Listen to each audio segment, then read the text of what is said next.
महत्त्वाची बातमी येते राज्यातून। साताऱ्यामध्ये आणखी ड्रग्ज सापडल्याची माहिती समोर आलेली आहे। 5 दिवसात दुसऱ्यांदा ड्रग्जचा साठा जप्त करण्यात आलेला आहे। पुणे पोलिसांनी साताऱ्यात ही कारवाई केलेली आहे।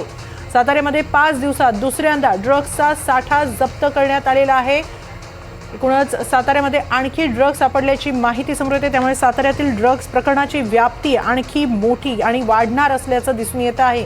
या साताऱ्यातील ड्रग्ज प्रकरणामध्ये सुषमा अंधारे यांनी थेट उपमुख्यमंत्री एकनाथ शिंदे यांचे सख्खे भाऊ प्रकाश शिंदे यांच्यावर आरोप केलेला आहे। त्यांच्या आशीर्वादाने हा ड्रग्जचा कारखाना सुरू होता असा आरोप त्यांनी केलेला आहे आणि आता पुन्हा एकदा साताऱ्यामध्ये दुसरा ड्रग्जचा साठा सापडलेला आहे।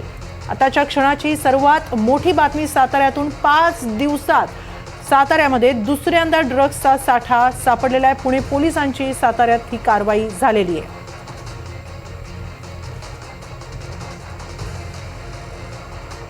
साताऱ्यामध्ये आणखी ड्रग्ज सापडल्याची माहिती समोर आलेली आहे। साताऱ्यामध्ये पुन्हा एकदा ड्रग्ज सापडलेला आहे।